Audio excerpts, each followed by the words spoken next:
২৯শে March রবিবাসরীয় ছুটির দিন studio পাড়ায় হৃদয় বিদারক খবর। ভোলে বাবা পার করেগার শুটিং করতে গিয়ে মৃত্যুর কোলে ঢলে পড়েন বাংলা সিনেমা সিরিয়ালের অত্যন্ত পরিচিত মুখ রাহুল অরুণোদয় বন্দ্যোপাধ্যায়। এই খবর প্রকাশ্যে আসতেই টলিপাড়ায় তৈরি হয়েছিল শূন্যতা এবং এই খবরে শিলমোহর দিয়েছিলেন পরিচালক নাট্য ব্যক্তিত্ব সৌরভ পালোধি। শুটিং করতে গিয়ে ঠিক কিভাবে সাগরের নোনা জল রাহুলের প্রাণ কেড়ে নিল তা নিয়ে তৈরি হয় ধোঁয়াশা। একটা মৃত্যু আর হাজারটা প্রশ্ন। প্রযোজনা সংস্থা ম্যাজিক মুমেন্টসের ভোলে বাবা পার করেগা শুটিং করছিলেন রাহুল। সেখানেই ঘটে যায় এই মর্মান্তিক দুর্ঘটনা। কিন্তু প্রযোজনা সংস্থার মুখে কুলুপ, যার জেরে রাহুলের মৃত্যু ঘিরে রহস্যের মেঘ আরও ঘনীভূত হচ্ছে। রাহুলের মর্মান্তিক পরিণতির দিন তিনেক বাদে মুখ খুলেছিল ভোলে বাবা পার করেগার ধারাবাহিকের প্রযোজক সংস্থা। একাধিক বিভ্রান্তিকর বিবৃতি, প্রোডাকশন ইউনিটের সদস্যদের বয়ানে অসঙ্গতি, অভিনেতার মৃত্যুর কারণ ঘিরে ধোঁয়াশা তৈরি হয়েছে। এরপর প্রযোজনা সংস্থার বিরুদ্ধে উত্তরোত্তর ক্ষোভ বাড়তে থাকে সাধারণ মানুষ থেকে টলিপাড়ার অভিনেতা অভিনেত্রীদের।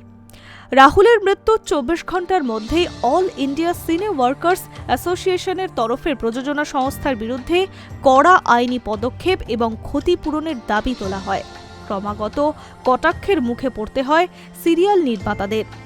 এই আবহে বড় সিদ্ধান্ত নিয়েছে পরিচালক লেখিকা। রাজ্যের মহিলা কমিশনের সভাপতি পদ ছেড়েছেন লীনা গঙ্গোপাধ্যায়। মর্মান্তিক দুর্ঘটনার কবলে পড়ে কিভাবে প্রাণ হারিয়েছেন রাহুল, শুটিংয়ের সেটে নিরাপত্তার খামতি নিয়ে প্রশ্ন উঠেছে একাধিক। লীনা গঙ্গোপাধ্যায়ের প্রযোজনা সংস্থা রাহুলের মৃত্যুর দায় এড়িয়ে যাওয়ার অভিযোগ এবং সঠিক তদন্তের দাবিতে শনিবার রিজেন্ট পার্ক থানায় আর্টিস্ট ফোরামের তরফে দায়ের করা হয় এফআইআর। সঙ্গে ছিলেন প্রয়াত অভিনেতা স্ত্রী প্রিয়াঙ্কা সরকারও। তালসারিতেও দ্বিতীয় দফায় দায়ের করা হয় এফআইআর। প্রিয়াঙ্কাকে সঙ্গে নিয়ে তালসারিতে পৌঁছান প্রসেনজিৎ চট্টোপাধ্যায়, ঋতুপর্ণা সেনগুপ্ত, যিশু সেনগুপ্ত, সৌরভ দাস, ইন্দ্রাশিস রায়। ভারতীয় ন্যায় সংহিতার ৩টে ধারায় অভিযোগ দায়ের করেছেন প্রিয়াঙ্কা।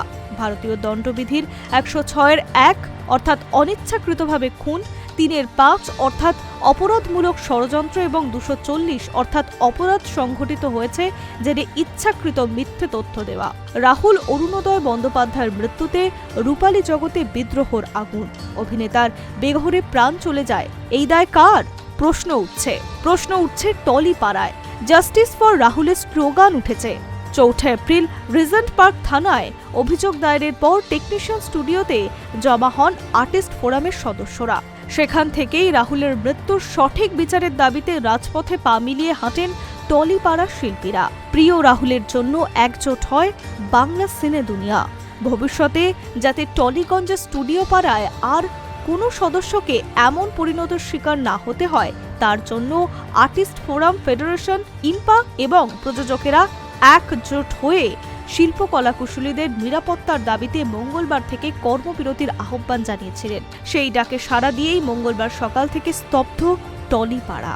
৭ এপ্রিল মঙ্গলবার থেকে স্টুডিও পাড়ায় সিনে দুনিয়ার সমস্ত সংগঠন সম্মিলিতভাবে অনির্দিষ্টকালের জন্য কর্মবিরতির ডাক দিয়েছিলেন। মঙ্গলবার সকাল থেকে টলিপাড়ায় দফায় দফায় চলে ম্যারাথন মিটিং। আর মিটিং শেষে সাংবাদিকদের মুখোমুখি হয়েছেন প্রসেনজিৎ চট্টোপাধ্যায়। কোনো কর্মবিরতি থাকছে না এমনটাই তিনি জানিয়েছেন। সঙ্গে জানিয়েছেন ম্যাজিক মুমেন্টসের সঙ্গে কোনো শিল্পী কাজ করবে না। আউটডোরের শুটিং চলাকালীন রাহুল বন্দ্যোপাধ্যায়ের মর্মান্তিক পরিণতিতে ইন্ডাস্ট্রির তারকা টেকনিশিয়ানরা যেভাবে যৌথ পরিবারের মতো প্রয়াত অভিনেতার বিচারের দাবিতে সোচ্চার হয়েছেন বা ভবিষ্যতের কথা ভেবে নিরাপত্তার জন্য একজোট হয়েছেন তা লক্ষণীয়।